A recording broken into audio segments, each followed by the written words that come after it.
Hello నమస్తే. నేను journalist Srinivas. ఈరోజు ఆంధ్రజ్యోతి పేపర్లో ఉపాధి ఉసూరుమంటుంది. ఏపీ స్పీడ్ కొత్త స్పీడ్ బ్రేకర్లు స్కీమ్ బ్రేకులు అని చెప్పి ఒక వార్తనిచ్చారు. ఈ ఉపాధి ఉసూరు తీసేది ఎవరు? ఉసూరు మంటానికి కారణం ఎవరు అంటే తెలుగుదేశం పార్టీది పాపం అని చెప్పొచ్చు.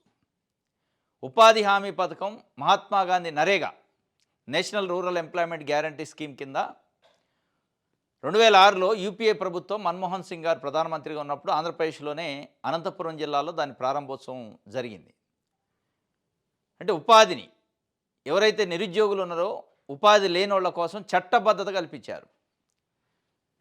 100 రోజులు మినిమం, కనీసం 100 రోజులు పని కల్పించాలి. పని అడిగినప్పుడు పని అప్లై చేసుకున్న 15 రోజుల్లోపు పని కల్పించలేకపోతే ప్రభుత్వం భృతి ఇవ్వాలి అని చట్టంలో ఉంది. ఒక ప్రాథమిక హక్కుగా ఉపాధిని చట్టబద్ధత కల్పించింది UPA government. Doctor Manmohan Singh గారు 2004లో ప్రధానమంత్రి అయిన తర్వాత 2014 వరకు 10 సంవత్సరాల పరిపాలన కాలంలో ఈ దేశం మెచ్చుకునేలా ఈ దేశం చరిత్రలో నిలబడే చట్టాలు కొన్ని చేశారు.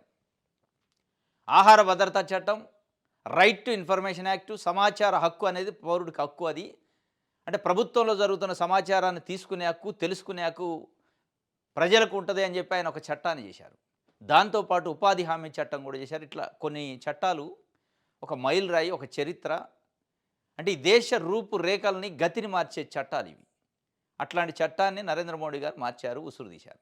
ఎంత దారుణం అంటే దాన్ని గొంతు నులిమి చంపేశారు. ఇప్పుడు దానికి ఏదో రామ్జీ గీమ్జీ ఆ పేర్లు మారితే మారండి, కానీ మౌలికంగా ఉపాధి అనే హక్కుని కోల్పోతండి ఈరోజు ప్రజలు కోల్పోతున్నారు.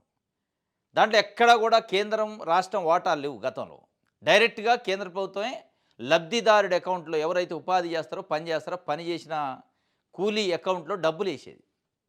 దాని నుంచి ఇప్పుడు స్లోగా తప్పుకుంటుంది. 60-40 అట రేషియో.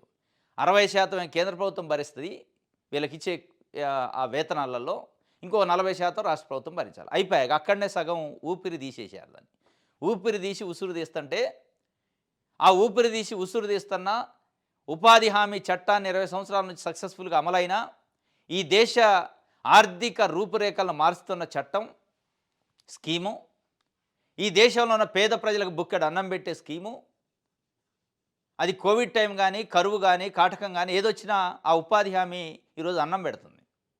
ఆ అన్నం పెట్టే స్కీమ్ని నోటికాడి ముద్దని, పేదల నోటికాడి ముద్దని గుంజి పెద్దలకు పెట్టే కార్యక్రమం చేస్తున్న మోడీ గారు.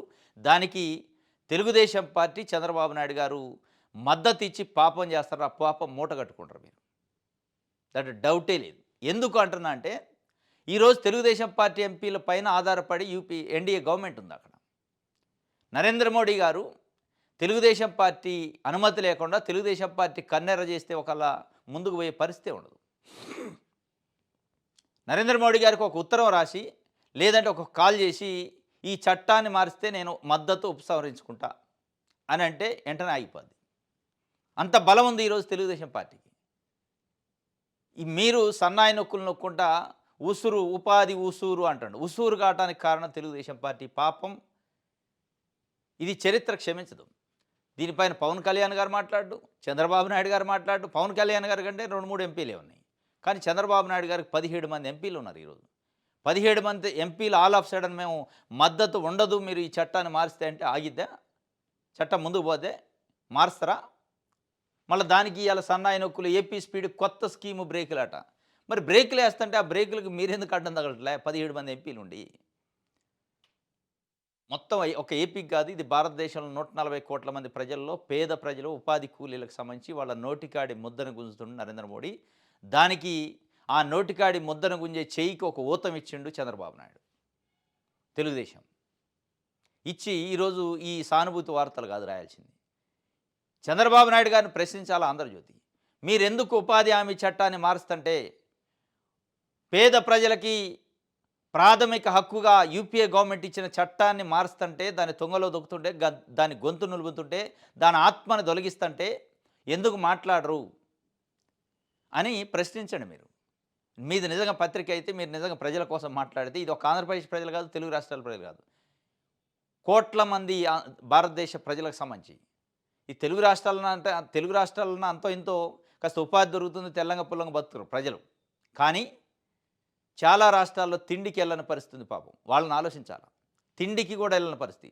తెలుగు రాష్ట్రాలంతా అంతా ఇంత హైదరాబాదో లేకపోతే విశాఖపట్నం, విజయవాడో ఉపాధికి చిన్న చిన్న కంపెనీల్లో ఏదో జాబ్ చేసుకొని పొట్ట గడవటానికి ఇబ్బంది లేకుండా కనీసం మెజారిటీ ప్రజలు ఇక్కడ కూడా తిండికి వెళ్ళినోళ్ళు ఉన్నారనుకోండి.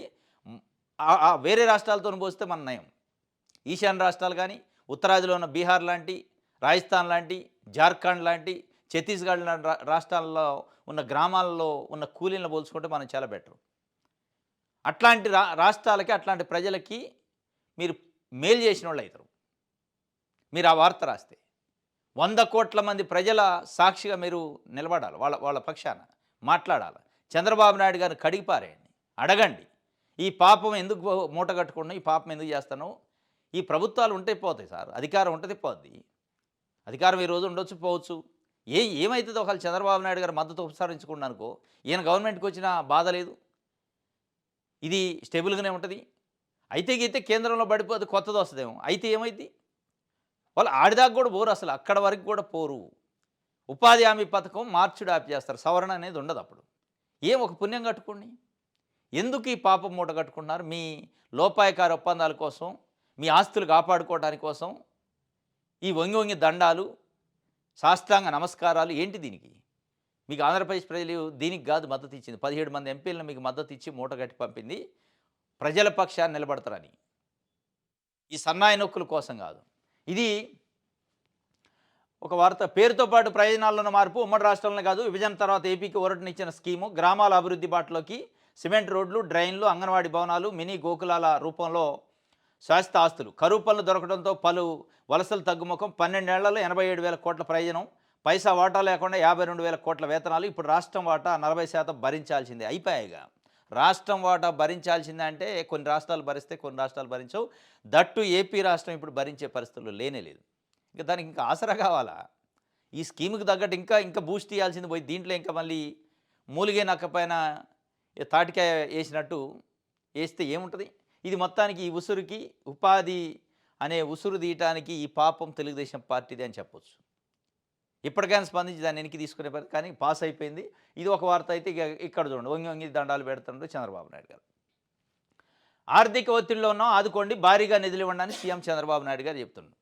చంద్రబాబు నాయుడు గారి పరిస్థితి ఎట్టుందంటే 17 మంది ఎంపీలనిచ్చి ఆంధ్రప్రదేశ్లో ఉన్న ప్రజలు మార్పు కోసం రాజకీయం చేయమని పవన్ కళ్యాణ్ గారికి కూడా ఎంపీలు ఇస్తే వీళ్ళిద్దరు తీసిపోయి హోల్సేల్గా అక్కడ తాకట్టు పెట్టారు.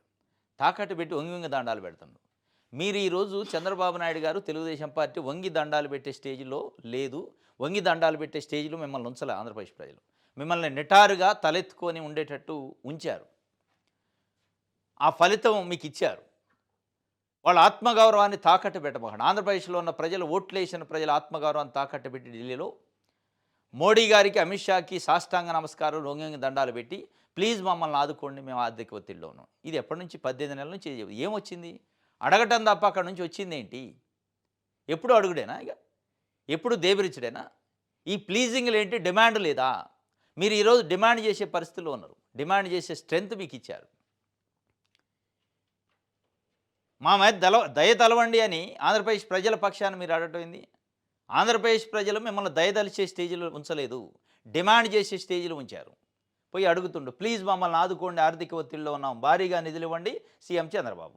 ఇప్పుడు సీఎం చంద్రబాబు నాయుడు గారు, నారా లోకేష్ గారు ప్రధానంగా ఢిల్లీ వెళ్తూ ఉన్నారు. మంత్లో ఒక 2-3 సార్లు పోతుంటారు, మంత్రులు కలుస్తారు. అడుగుతున్నాం అంటున్నారు కానీ అక్కడి నుంచి వచ్చింది లేదు. అడుగుడే కానీ ఆదుకునేది, రిక్వెస్ట్ చేస్తే కానీ రిజల్ట్ ఏంటి? రిజల్ట్ లేని రిక్వెస్ట్లు ఎందుకు?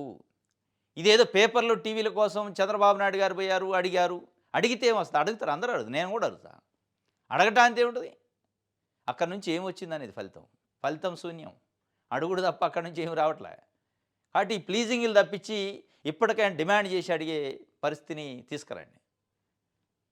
మేము మీకు మద్దతు ఇస్తున్నాం, మీ ఆత్మ మేము లేకపోతే ఎన్డీఏకి ఆత్మ లేదు, మేము లేకపోతే ఎన్డీఏకి ఊపిరి లేదు, మీకు అంతా ఊపిరి పోసింది మేము అని అడిగే హక్కుని ఆంధ్రప్రదేశ్ ప్రజలు ఇచ్చారు. ఆ యాంగిల్లో అడిగితే తప్ప ఇట్లా మీరు వంగి వంగి దండాలు పెడితే ఎవడు పట్టించుకోడు. ఇది ఆంధ్రజ్యోతికి సంబంధించి. రైట్, సాక్షి పేపర్ చూద్దాం.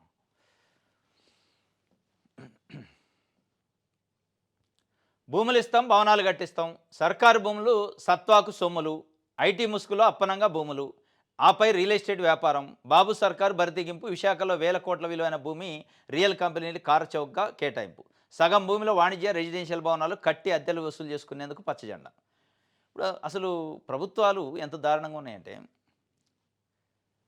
చంద్రబాబు నాయుడు గారు స్వయంగా కలెక్టర్ల సమావేశం పెట్టి, క్యాబినెట్ సమావేశాలు పెట్టి ఏం చెప్తున్నారు? మనకు ప్రజలు ఓట్లేసి గెలిపించారా, ప్రజలు గౌరవించాలి, ప్రజల కోసం మనం పనిచేయాలని చెప్పట్లే. పెట్టుబడిదారులను గౌరవించాలి, పెట్టుబడిదారులకు రెడ్ కార్పెట్లు వేయాలి, పెట్టుబడిదారులకు రెస్పెక్ట్ ఇవ్వాలి, వాళ్ళు ఏది అడిగితే అది ఇవ్వాలి ఎప్పుడంటే అప్పుడు అని చెప్తున్నారు. ఇక అదే ఇది. మొన్న రహేజా కంపెనీకి 27 ఎకరాలు ఇచ్చారు, రియల్ ఎస్టేట్ కంపెనీకి. ఈరోజు సత్వా కంపెనీకి ఇచ్చారు. ఈ కంపెనీలకి ఎందుకు భూములు ఇస్తారో తెలుసా? ఈ ఇచ్చే దాంట్లో అసలు మరి దీంట్లో ఏం జరుగుతుందో ఈ ఉట్టినే అర్థం చేసుకోవచ్చు. ఈ రహేజా కంపెనీ కానీ, సత్వా కానీ ఇట్లాంటి కొన్ని కంపెనీలు ఉన్నాయి. వీళ్ళు ఏం చేయాలి? ఐటీ కంపెనీలు బెటరు. కేవలం బిల్డింగులు నిర్మిస్తారు, భవనాలు నిర్మిస్తారు. ఆ భవనాలు నిర్మిస్తానికి కూడా మళ్ళీ రాష్ట్ర ప్రభుత్వమే కొంత షేర్ డబ్బులు కూడా ఇస్తుందట. భూమితో పాటు రాయితీలతో పాటు డబ్బులు ఇస్తారు. అయిన ఖర్చులో కొంత ఒక 2,000 రూపాయలు ఏదో స్క్వేర్ ఫీట్కి మేము ఇస్తాం, మిగతాయి మీరు వేసుకొని నిర్మించండి, మీరు ఆడ గల్లాపేట పెట్టుకొని వసూలు చేసుకోండి. ఏంటి? రెంట్లు.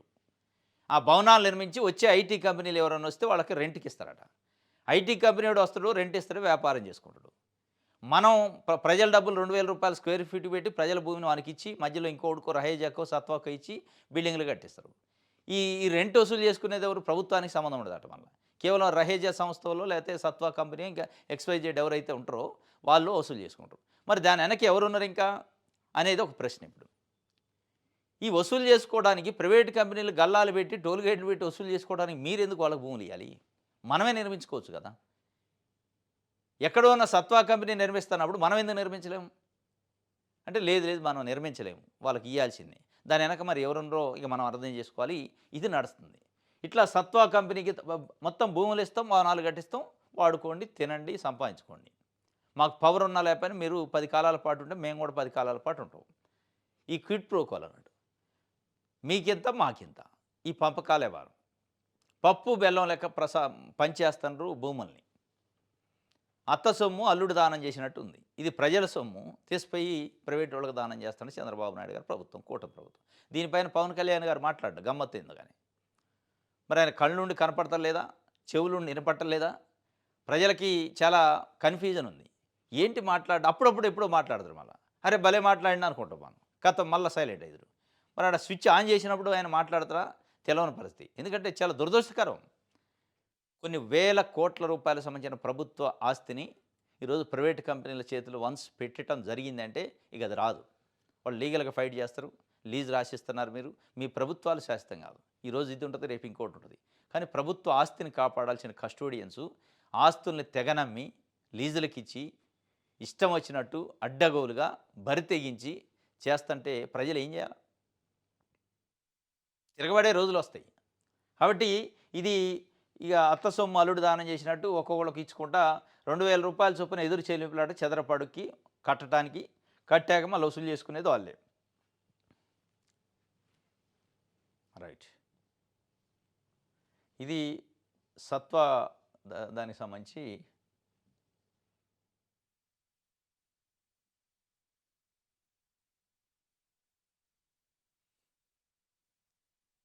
మనదేమీ లేదు, టీడీపీ నేతలదే పెత్తనం.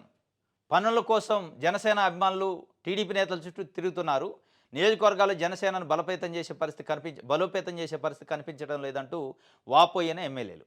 మీరు మాత్రం టీడీపీ నేతలతో సఖ్యతగా ఉండండి, ఎమ్మెల్యేలకు జనసేన అధినేత పవన్ కళ్యాణ్ సూచన. మనం గెలిచిన నియోజకవర్గాల్లో సైతం టీడీపీ నేతలే పెత్తనం చేస్తున్నారు. నిన్న జనసేన చీఫ్ పవన్ కళ్యాణ్ గారు వాళ్ళ పార్టీ ఎమ్మెల్యేలతో సమావేశంలో ఒక 9-10 మంది ఎమ్మెల్యేలు వచ్చారు. ఆ సమావేశానికి 1-to-1 మాట్లాడారట. ఏంటి అసలు మీ కాన్స్టిట్యున్సీ ఏంది, కాన్స్టిట్యున్సీలో పార్టీ పరిస్థితి ఏంది, పరిపాలన పరిస్థితి ఏంది, ప్రజలు ఎట్లున్నారు, ప్రజలకు మీరేం చేస్తున్నారు, ఏం చేయాలనేది కొన్ని సూచనలు చేశారు. ఆ సూచనలో ప్రధానంగా వాళ్ళ ఆవేదన వెళ్ళగక్కారు. ఈ ఆవేదన ఒక ఎమ్మెల్యేలు కాదు, జనసేన పార్టీ ప్రాథమిక స్థాయి కార్యకర్త నుంచి ఎమ్మెల్యేల వరకు, ఎంపీల వరకు, మంత్రుల వరకు ఉంది. ఏదో ఒక మార్పు కోసం మనం పార్టీ పెట్టినాం. ఈ మార్పు అంటే ఏంటిదంటే తెలుగుదేశం పార్టీకి మద్దతు ఇవ్వడం మార్పు అంటే. తెలుగుదేశం పార్టీ ఏదంటే నంది అంటే నంది, పంది అంటే పంది అని వాళ్ళు చెప్పిన దానికి తల ఊపి వాళ్ళు వాళ్ళు చెప్తే వాళ్ళు ఆర్డర్ చేస్తే పని చేసే ఒక కార్యకర్త లెక్క ఉంటుంది తప్ప మన మార్పు ఇదేనా అని వాళ్ళ ఆవేదన పాపం. వాళ్ళ ఆవేదన నిన్న ఎమ్మెల్యేలు కూడా చీఫ్ దృష్టికి తీసుకొచ్చారు. జనసేన అధ్యక్షుడి దృష్టికి. ఆయన ఏమన్నాడు, లేదు లేదు ఏమైనా కానీ మీరు వాళ్ళతో సఖ్యతగా ఉండాలంటున్నాడు. పర్లే ఏది ఒకళ్ళు తిట్టినా, కొట్టినా పడండి, కేసులు పెట్టినా పడండి. కానీ తెలుగుదేశం పార్టీతో సఖ్యత జడదు సుమా అని చెప్పిండట. ఇదేనా మీ మార్పు? అని జనసేన పార్టీ కార్యకర్తలు అడుగుతున్నాం. ఎమ్మెల్యేలు డైరెక్ట్‌గా చెప్పారట. మనం గెలిచినమని గాని మేము ఎమ్మెల్యేలు ఉన్నాం. మన కార్యకర్తలు పోయి నా దగ్గర రావట్లేదు. తెలుగుదేశం పార్టీ కార్యకర్తలు నాయకుల చుట్టూ తిరిగితే తప్ప పనులు అవ్వట్లేదు. మనం చెప్తే ఎవడు వింటలేదు. అసలు పార్టీ బలోపేతం కాదు. పార్టీ కార్యకర్తలు మన దగ్గరికి వచ్చిన పనులు కావట్లేదని తెలుగుదేశం పార్టీ నాయకుల చుట్టూ తిరుగుతుంటే, తెలుగుదేశం పార్టీ నాయకులు చుట్టూ తిప్పించుకుంటున్నారు. నువ్వు జనసేన కాబట్టి చెయ్యను. నువ్వేమైనా పచ్చకండ కప్పుకుంటూ చేస్తావు అనే పరిస్థితికి వచ్చింది. ఇది మారాలి అంటే లేదు లేదు ఆ మార్పు కాదు నేను కోరుకుంది. కేవలం తెలుగుదేశం పార్టీ పల్లెకి మోసే పార్టీ మంది అని చెప్పినట్టే ఉంది ఇండైరెక్ట్‌గా. వాళ్ళు పాపం ఆవేదనతోనే వెళ్ళిపోయారు. లేదు లేదు మనం జనంతోనే ఉండాలంట. జనంతోనే ఎట్టుంటరు? మీరు జనంతోనే లేరు. తెలుగుదేశం పార్టీతోనే ఉన్నారు. జనంతోనే ఉండటం వేరు, ఒక పార్టీతోనే ఉండటం వేరు. పార్టీతోని పొత్తులో ఉంటూ కూడా జనంతోనే ఉండొచ్చు. కానీ మీరు అది చెప్పట్లే. మీరు జనం ఎటన్నా పోనీ కానీ తెలుగుదేశం పార్టీతో సఖ్యతగా ఉండండి అంటున్నారు. మనం మనదేమీ లేదు, పెత్తనం అంతా టీడీపీ నేతలదని వాళ్ళు పాపం చెప్పారు. అయినా కానీ మరి ఏం మారుతారా అంటే అక్కడనే చెప్పిండట ముఖాన, మీరు ఏదేమైనా మీరు మళ్ళీ సఖ్యతగానే ఉండాలి, అటు ఇటు చేయొద్దని చెప్పి. రైట్. ఇది సాక్షికి సంబంధించి. ఆంధ్రప్రభ చూద్దాం. నేతలు తప్పు చేస్తే నిలదీయండి, అలకలు వద్దు, రోడ్డెక్కొద్దు, పార్టీ ప్రతిష్ట దిగదార్చొద్దు, కార్యకర్తల త్యాగాల వల్లే గెలిచాము, ఎవరికి ఎప్పుడు ముహూర్తం పెట్టాలో తెలుసు. కార్యకర్తల సమావేశంలో తెలుగుదేశం పార్టీ జాతీయ కార్యదర్శి నారా లోకేష్ చెప్పిండు. నేతలు తప్పు చేస్తే నిలదీయండి అని కార్యకర్తలు చెప్తున్నారు తెలుగుదేశం పార్టీ జాతీయ ప్రధాన కార్యదర్శి నారా లోకేష్ గారు. నేతలు తప్పు చేస్తే నిలదీయండి. తీశారు నిల. సుధామాధవి రైల్వే కోడ్కు సంబంధించి తెలుగుదేశం పార్టీ కార్యకర్త, ఆమె ఎమ్మెల్యే యాస్పిరెంట్. 7 కోట్ల రూపాయలు వేమన సతీష్ మీ ఫ్రెండ్కి ఇచ్చారట టికెట్ కోసం. ఆ 7 కోట్లు తిరిగి ఇవ్వండి అని నిలదీయలే, అడిగింది పాపం. నెల కూడా తీయలే, డిమాండ్ కూడా చేయలే. ఏం చేశారు మరి మీరు? నిలదీసింది కదా. అట్లాంటి చాలామంది తెలుగుదేశం పార్టీ కార్యకర్తలు మీకోసం త్యాగం చేసి, మీకోసం ఓట్లేసి, మీకోసం వాళ్ళ ఉద్యోగాలని కూడా వదిలేసి ఎలక్షన్లో తిరిగి గెలిపిస్తే మీరు ఏం చేస్తారు? వాళ్ళ భూములు కబ్జా చేస్తారు. ఈరోజు వాళ్ళ భూములు కబ్జా చేసిన వాళ్ళు ఉన్నారు. మీరు నేతలు తప్పు చేస్తే నిలదీయండి అంటారు. నిలదీస్తే ఫలితాలు లేవు కదా. మీరు ఏది అడగద్దు. సూటిగా ఒకటే. సుధామాధవి పరిస్థితి, ఒక దళిత నాయకురాలు 53 రోజుల పాటు చంద్రబాబు నాయుడు గారు రాజమండ్రి సెంట్రల్ జైల్లో ఉంటే ఆయన కోసం దీక్షలు చేశారు. ఎవరు చేయలే. అట్లాంటి డెడికేటెడ్ ఒక దళిత నాయకురాలు, కార్యకర్త టికెట్ ఇవ్వండి చెప్పండి, అది పార్టీ అధిష్టానం ఇష్టం. టికెట్ కోసం మీ మనిషి ఒక ఆయన మీ పేరు చెప్పి డబ్బులు తీసుకోండి అని చెప్తే ఆయన పైన ఏం యాక్షన్ తీసుకున్నారు? ఆ డబ్బులు ఇప్పించారా? లేదు కదా, ఇవ్వరు. ఉల్టా ఆమె పైన కేసులు పెట్టి బెదిరించి ఒక డిఐజీ స్థాయి ఆఫీసర్ కూడా కాల్చి పడేస్తా అని చెప్పే పరిస్థితి వచ్చిందంటే ఇంకెవరు నిలదీయాలి? ఎవరు నిలదీయాలి? అది మీరు చేయాల్సింది. పార్టీ కార్యకర్తలు నిలదీయండి అని నిలదీస్తే కేసులు పెడుతున్నారు. మీరు డయాసుల మీద చెప్పినట్టు లేదు కదా కింద. జనంతోనే మనమని మీ పనితీరు చిరస్థాయిగా నిలవాలి, నిత్యం ప్రజలకు అందుబాటులో ఉండాలని జనసేన పార్టీ ఎమ్మెల్యేలకి మన పవన్ కళ్యాణ్ గారు చెబుతూనే జనంతోనే ఎమ్మెల్యేలు ఉండమంటారు. మరి మీరు ఎవరితో ఉంటారు? చంద్రబాబు నాయుడు గారితో, తెలుగుదేశం పార్టీతోనే ఉంటారా? మీరు కూడా జనంతోనే ఉండాలి. జనంతోనే మనం అంటున్నారు. ఆ మనము ఎటుపోతుందంటే, అంటే కింది స్థాయిలో చర్చ ఏమవుతుందంటే, పవన్ కళ్యాణ్ గారి పార్టీ జనసేన ఉన్నది జనం కోసం కాదటుంది, తెలుగుదేశం పార్టీ కోసం. ఇది టీడీపీ సేననా జనసేన అనే ఒక డౌట్ అయితే వస్తుంది.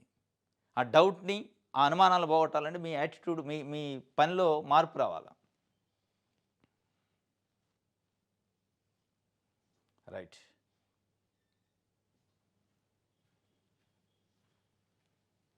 ఇది ఆంధ్రప్రభకు సంబంధించి. ఈనాడు చూద్దాం.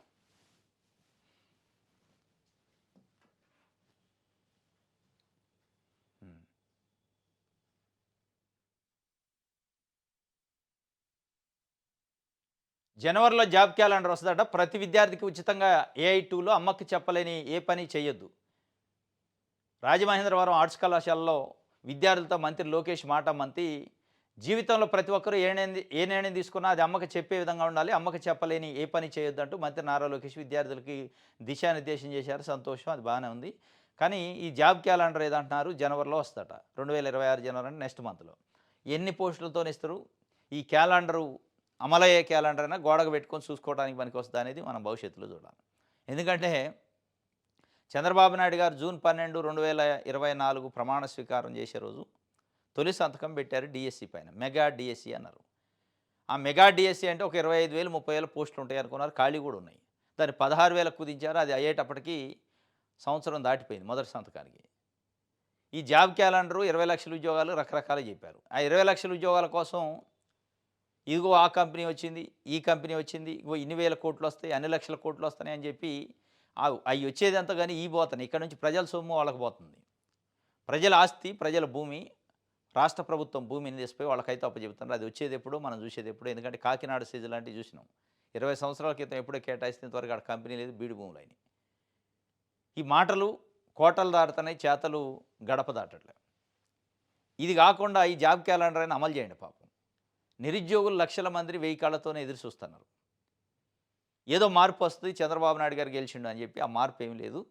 మార్పు రాకపోగా వస్తుందనే ఆశ కూడా గల్లంత అయ్యే పరిస్థితికి వచ్చింది. దాన్ని ఆ జాబ్ క్యాలెండర్ నిజంగా ఉందా? ఉంటే అమలయ్యే జాబ్ క్యాలెండర్ నేయండి. రైట్. ఇది ఈనాడుకు సంబంధించి విషయాలందరూ చూద్దాం.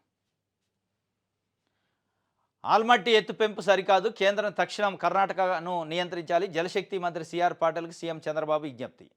మీరు ఢిల్లీ పోయినప్పుడు మాట్లాడతారు. ఆయన ఎప్పుడో ఎత్తు పెంచుతుండే దానికి 70,000 కోట్లు కేటాయింపులు చేసి ఇవన్నీ ఇప్పుడు ఏదో పేపర్ వాళ్ళ కోసం పేపర్లో వార్త రావాలి కాబట్టి ఆల్మట్టి ఎత్తు పెంపు సరికాదు అని మాట్లాడితే ఏం సుఖం? సిఆర్ పాటిల్ని చెప్పమని ఈరోజు కాదు మీరు చెప్పాల్సింది, ఎప్పుడో చెప్పాల్సిండో.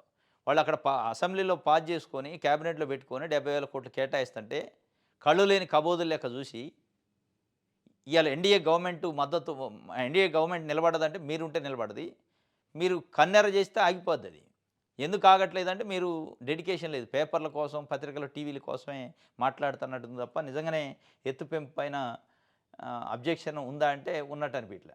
1,00,000 కోట్ల పెట్టుబడట, 11 విమానాశ్రయాలు ప్రైవేటీకరణ బిడ్లపై అదానీ కన్ను.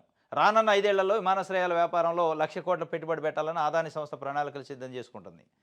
ఇక అదానీ సంస్థ మొత్తం ఈ దేశం మీద పడి మొత్తం ఎక్కడికక్కడ ప్రైవేటు గవర్నమెంట్లో ఏమున్నా గుంజుకోవటం, ప్రైవేటు వాళ్ళ గల్లాలు వేసుకుంటున్నారు. ఇది మన తెలుగు రాష్ట్రాల్లో ఆంధ్రప్రదేశ్ మీద కూడా పడ్డది, విశాఖపట్నం మీద వాళ్ళ కన్ను పడ్డది.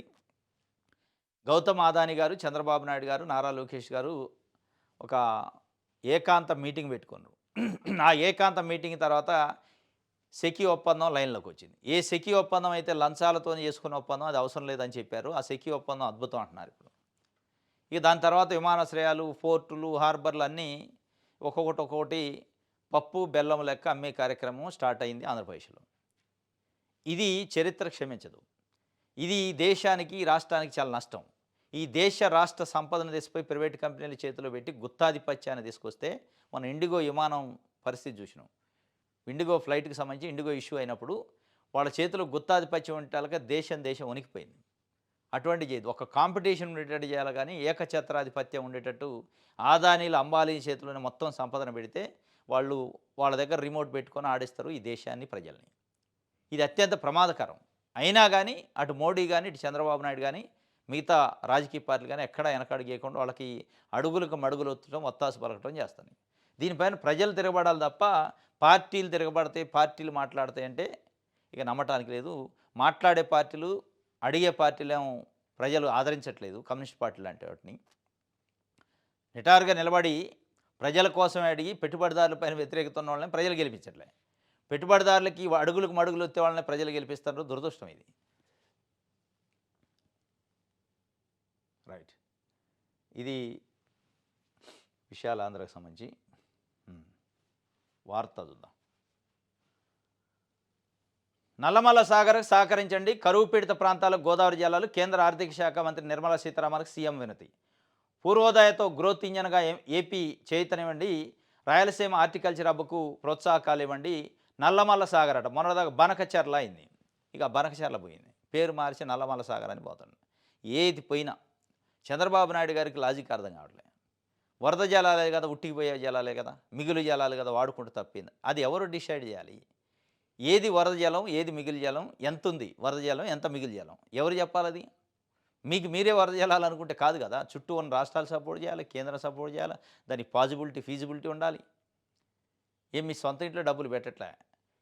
ఒక 50-60 వేల కోట్ల రూపాయలు ప్రజల సొమ్మును తీసిపోయి తగలబెడతారు. అది పనికి రాకపోతే రేపు అనే యాంగిల్‌లో కేంద్రము, నీటి సంఘ నిపుణులు, నీటి రంగ నిపుణులు ఆలోచిస్తున్నారు. అదేం లేదు, నాకు ఏదో ఒకటి కావాలి, పేరు ఏదైనా పెట్టుకోండి. మనకచర్ల వద్దన్నారు కదా, నల్లమల సాగర్ పెడతాను, దానికి సహకరించండి. మీరు ఈ సహకారం, సహకారం, సహకారం అని కాంట్రాక్టర్ల కమిషన్‌లో దోచిపెట్టేదానికి ఎక్కని మెట్టు లేదు, దిగని మెట్టు లేదు. కానీ ప్రజల కోసం, రాష్ట్రం కోసం, ప్రత్యేక హోదా కోసం, ప్యాకేజీ కోసం ఈ పని చేయరు. ఇప్పుడు నల్లమల సాగరు, దాని మీద ఆల్రెడీ సుప్రీంకోర్టులో కేసు వేశారు తెలంగాణ ప్రభుత్వం. మళ్ళీ దానికి పోయి సహకరించండి అంటే ఎట్లా సహకరిస్తారు? దేనికోసం మీరు? అది కాని పని, అవ్వదు, కాదు, అది నిలబడేది కాదని తెలిసి దానికోసం ఎందుకు ఫైట్ చేస్తున్నారు? దాని వెనక ఉన్న మతలబ్ ఏంటి అనేది ప్రజలకు తెలవట్లే. ప్రజలకు తెలియజేయాల్సిన అవసరం ఉంది. రైట్, ఇది వార్త. రైట్, ప్రజాశక్తి చూద్దాం. ఉపాధి నిర్వీర్యం సహించం, రాష్ట్ర వ్యాప్తంగా ఆందోళనలు, పలు జిల్లాల్లో మౌన దీక్షలు, కళ్ళకు గంతలు కట్టి నోటికి 40 రిబ్బన్లతో నిరసనలు, గాంధీ విగ్రహాలకు వినతులు, ఉపాధి ఊపిరి తీయొద్దు. వి శ్రీనివాసరావు సిపిఎం పార్టీ రాష్ట్ర కార్యదర్శి చెబుతున్నాడు. ఉపాధి ఊపిరి తీసే దాంట్లో ప్రధాన పాత్ర చంద్రబాబు నాయుడు గారిది. ఈ పాపం చంద్రబాబు నాయుడు గారిది. ఊపిరి తీస్తుంటే కళ్ళు అప్పగించి చూస్తాడు, చెవులు రెక్కించి చూస్తాడు, మాట్లాడిన పరిస్థితి. ఈరోజు చంద్రబాబు నాయుడు గారి ఉపాధి ఊపిరి తీస్తుంటే ఉపాధి ఊపిరి తీస్తే మీ ప్రభుత్వం ఊపిరి కూడా మేము తీస్తాం, నా చేతిలో ఉంది అని చెప్పాలా? చెప్పట్లే. చెప్పని పరిస్థితి. దానివల్ల ఉపాధి ఊపిరికి కారణం, ఊపిరి పోవటానికి కారణం మన తెలుగు రాష్ట్రాల్లో ఉన్న ఈ తెలుగుదేశం పార్టీ. ఇది ప్రజాశక్తికి సంబంధించి. ఇది ఈరోజు న్యూస్ అనాలిసిస్. రేపు తాజా వార్తలతో తిరిగి కలుసుకుందాం. Thank you.